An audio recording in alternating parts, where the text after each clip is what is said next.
আসসালামু আলাইকুম। চ্যানেল 18 এর নিয়মিত খবরে স্বাগত জানাচ্ছি আমি ইউসুফ রহমান। শুরুতেই সংবাদ শিরোনাম। শ্রম বাজারে সুনাম বজায় রাখতে সার্টিফিকেশন জালিয়াতি রোধে কাজ করার নির্দেশ প্রধান উপদেষ্টার। এলাকার সন্তান হিসেবে সবার কাছে ধানের শীষে ভোট চাইলেন তারেক রহমান। 59 ঋণ খেলাপি ব্যাংক ডাকাতদের বগল নিচে রেখে করবে দুর্নীতি দমন, জামায়াত আমির। আগামী মার্চে যুক্তরাজ্য সফর করবেন নাইজেরিয়ার প্রেসিডেন্ট।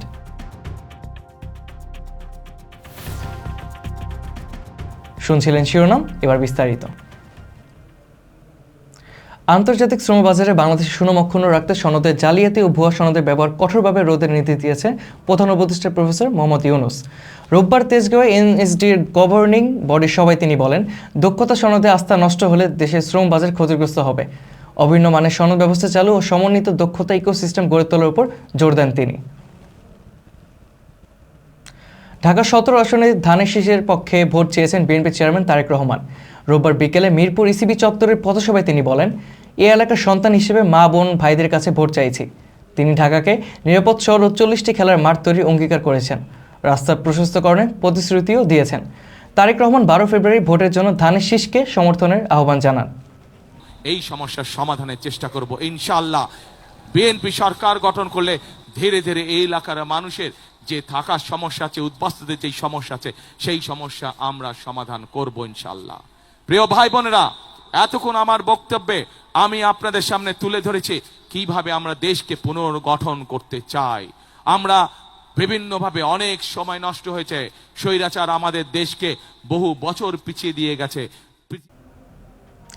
আসন্ন নির্বাচনকে কেন্দ্র করে বিএনপিকে তীব্র সমালোচনা করেছেন জামায়াত ইসলামীর আমির ডক্টর শফিকুর রহমান। রোববার রাজধানীর বাড্ডা এক নির্বাচনী জনসভায় তিনি প্রশ্ন তোলেন, 59 জন ঋণ খেলাপি ও ব্যাংক ডাকাতকে মনোনয়ন দিয়ে কিভাবে দুর্নীতি দমন হবে।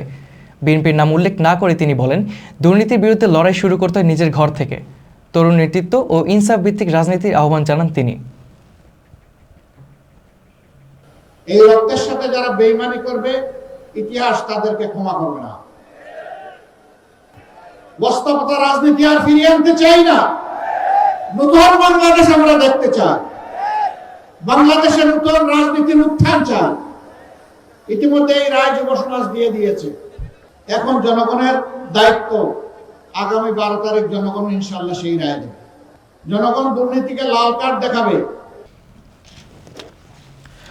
তফসিল ঘোষণার পর 15 রাজনৈতিক নেতাকর্মী হত্যা তথ্যের যাচাইয়ের আহ্বান জানিয়েছে প্রধান উপদেষ্টার দপ্তর।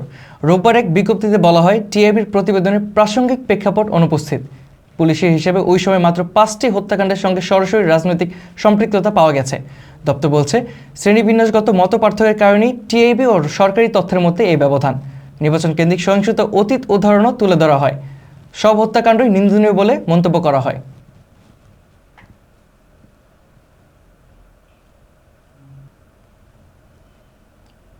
ঢাকা 11 আসনের প্রার্থী ও এনসিপি আহ্বায়ক নাহিদ ইসলাম বলেছেন, 12 ফেব্রুয়ারি ব্যর্থ হলে 5 আগস্ট ব্যর্থ হয়ে যাবে। রোববার বাড্ডা এক নির্বাচনী জনসভায় তিনি বলেন, ঢাকা 11 এলাকায় শিক্ষা, স্বাস্থ্য ও ড্রেনেজ ব্যবস্থার চরম সংকট রয়েছে। ভূমিদস্যু ও রাজনৈতিক কারণেই উন্নয়ন বাধাগ্রস্ত হয়েছে দাবি করে তিনি নাগরিক সুবিধা নিশ্চিত ও দখলদার উচ্ছেদের প্রতিশ্রুতি দেন। 12 ফেব্রুয়ারি ভোটকে গণ আকাঙ্ক্ষার ধারাবাহিকতা আখ্যা দেন তিনি। প্রিয় এলাকাবাসী, আজকে আমরা শুধু ঢাকা 11 আসনের কথা বলতেই আসি নাই। আমরা শুধু ঢাকা 11 আসনের জন্যই জয়ের ব্যাপারে আশাবাদী নই, আমরা সমগ্র বাংলাদেশে জয়ের ব্যাপারে আশাবাদী।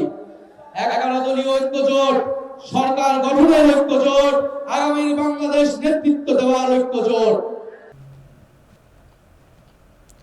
ফরিদপুরের কোতোয়ালি থানা কানাইপুরে পুকুরে যৌথ বাহিনী অভিযানে আগ্নেয়াস্ত্র সহ বিপুল পরিমাণ দেশীয় অস্ত্র উদ্ধার করা হয়েছে। লেফটেন্যান্ট কর্নেল মিনহাজের নেতৃত্বে অভিযানটি আজ দুপুর 1টা থেকে বিকাল 4টা পর্যন্ত চলে। ফায়ার সার্ভিসের সহযোগিতায় পুকুরের পানি সেচে তল্লাশি চালিয়ে 4টি পিস্তল, পাইপ গান, ছেনোদা, বল্লম সহ বিভিন্ন ধরনের অস্ত্র উদ্ধার করা হয়েছে। উদ্ধারকৃত সামগ্রী এখন যৌথ বাহিনীর হেফাজতেই রয়েছে।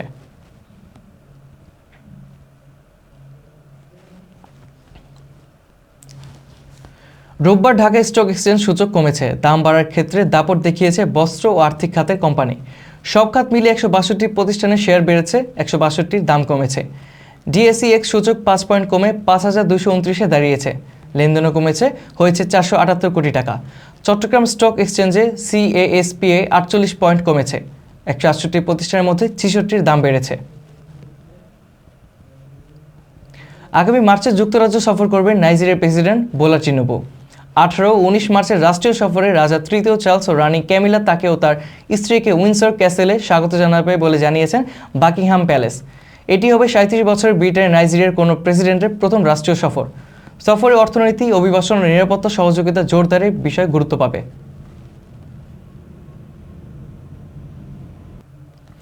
ইংলিশ বিভাগ চ্যাম্পিয়ন হলো এনডিবি ইন্টার ডিপার্টমেন্ট ক্রিকেট টুর্নামেন্টে।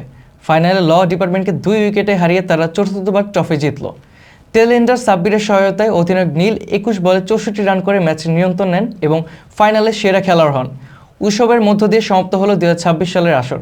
টানা 6 বার ফাইনাল খেলা ও 4 বার ট্রফি জেতার রেকর্ড এখন ইংলিশ দলের দখলে। এই ছিল চ্যানেল 18 এর আজকের খবর। সঙ্গে থাকার জন্য সবাইকে ধন্যবাদ। আগামীকালের খবর দেখার আমন্ত্রণ জানিয়ে এখানেই শেষ করছি। চ্যানেল 18 এর সঙ্গেই থাকুন। আল্লাহ হাফেজ।